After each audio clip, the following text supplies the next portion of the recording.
Welcome back to Data Center News Asia. So, what's your excuse for ducking me this week, James? I'm starting to think you don't want to see me in person.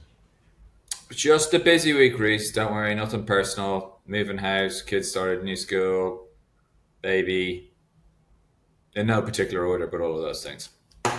I forgot your house move was this week. I was wondering why your background looked different. So you're up in the vicinity of Bukit Timah now, is that right? Yeah. You know, That's for not all of your yet. stories Monday. to keep From track. from, from Monday, yeah. Excellent. There you go. We'll put a pin on the map in case anyone wants to drop by and give you any gifts, free samples of chillers or anything.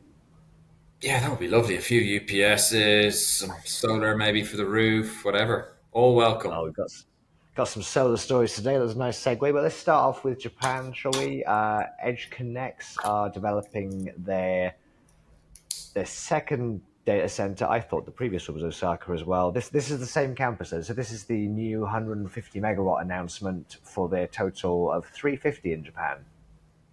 Yeah, so they have, interesting to say that. So they've announced another asset in Japan, this time down, well, again, down in Osaka.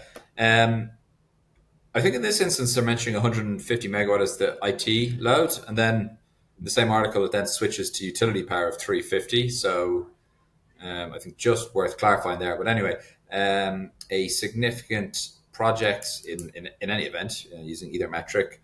Of course, EdgeConneX are backed by EQT. This is one that's kind of hot in the heels of the first announcement, with the first announcement only being announced officially, I think January, I think it was certainly this year. So that's going to come online, that first facility, Q4 2027. And then I imagine this one will be, uh, I guess, 2028 sometime. Yeah, it sounds about right from what we've heard and for Japan timelines. So we've got a nice photo here that we'll stick up of Sam and Noe-san. Um, yeah, so they're pressing ahead in Japan. No need to guess who the customer they are, both in the location and with it being EdgeConneX. Yeah, well, Reese, you know me, we don't speculate on this. Well, I tell you who does speculate is Wood Mackenzie. They've been talking about Japan as well this week. I saw a report from them that they were looking at data center energy consumption tripling by 2034. To be honest, that seems a little slow. I mean, if we look at the pipeline of capacity on DC Byte, it's more than tripling in capacity within that time. So you'd assume the power load will go up commensurately. It doesn't seem like a huge amount of news based on Japan's market CAGR. Yeah, I would kind of echo that. Like 2034, we're talking about nearly 10 years away. And yeah, to your point, uh, there's a significant pipeline behind what is a relatively small market, certainly for the size of the economy. Like it's what, third or fourth biggest economy in the world, wherever they're ranked now, and like the IT load isn't huge, and um, that's kind of even taking into account that the fact that it has been one of Asia's most established markets for a significant amount of time.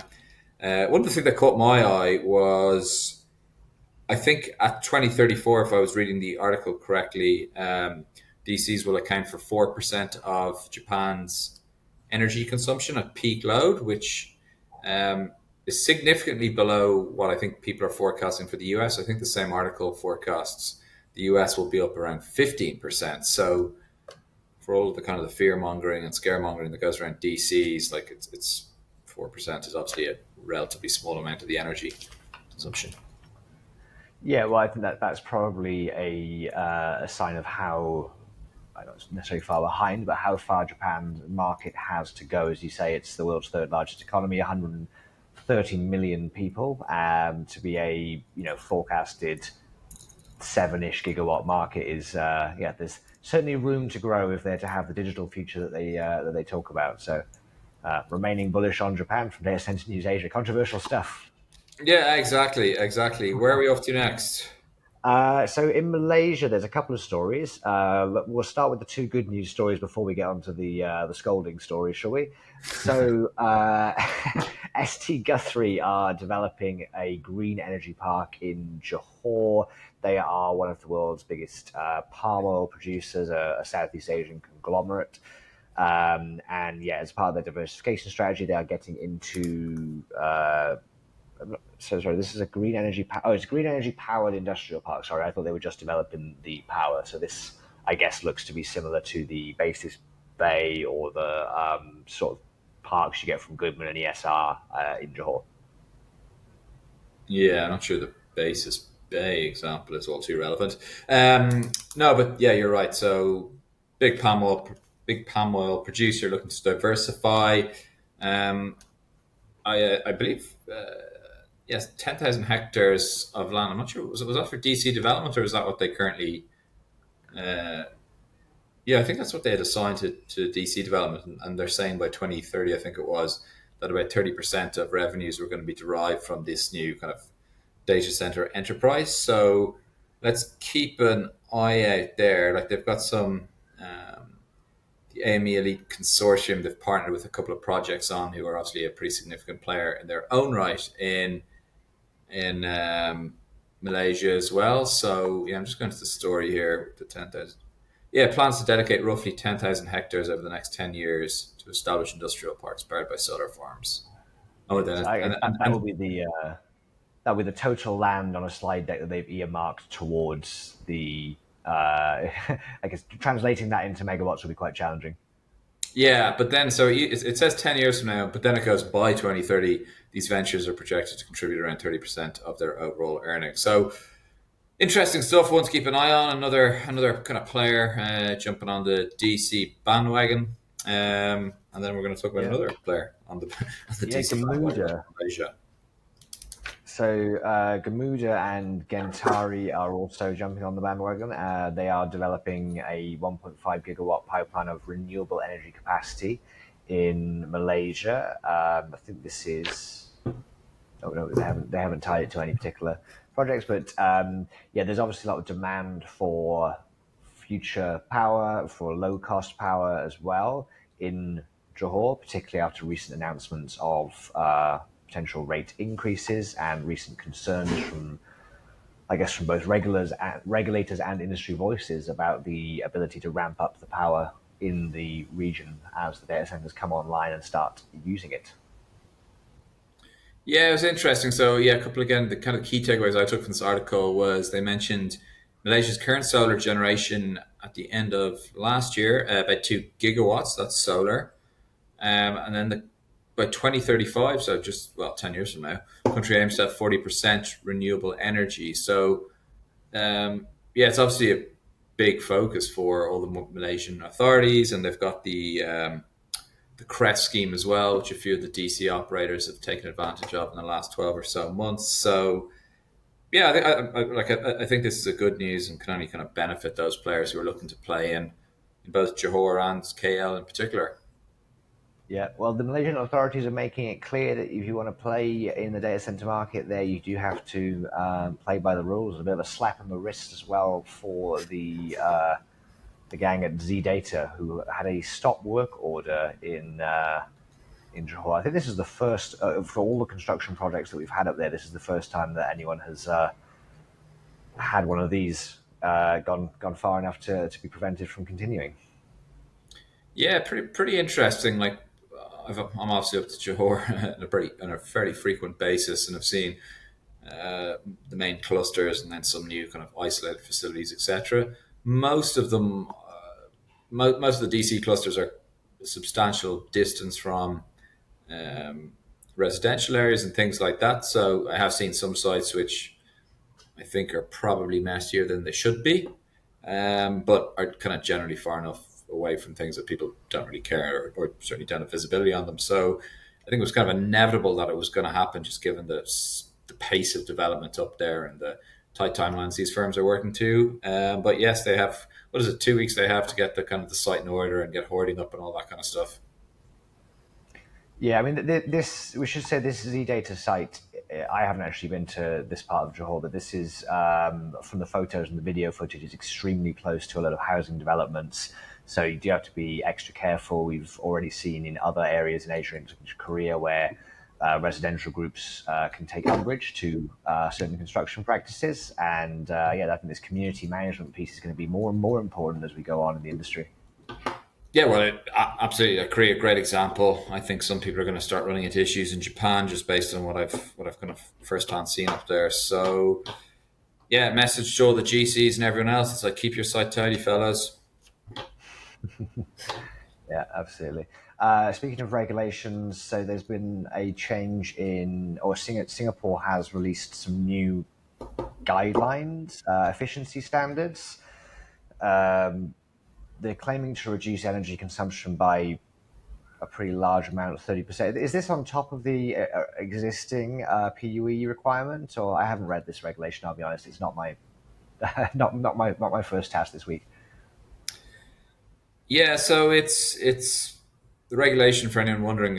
You can Google it, and I think probably more technically minded people than you or I would get a lot more value from reading it than I have in my attempt. But it's SS 715/2025. Not to be confused with the one they released last year, which kind of talked about the tropical data center piece and some of the items around that. But the aim is to save energy consumption from IT equipment by 30%.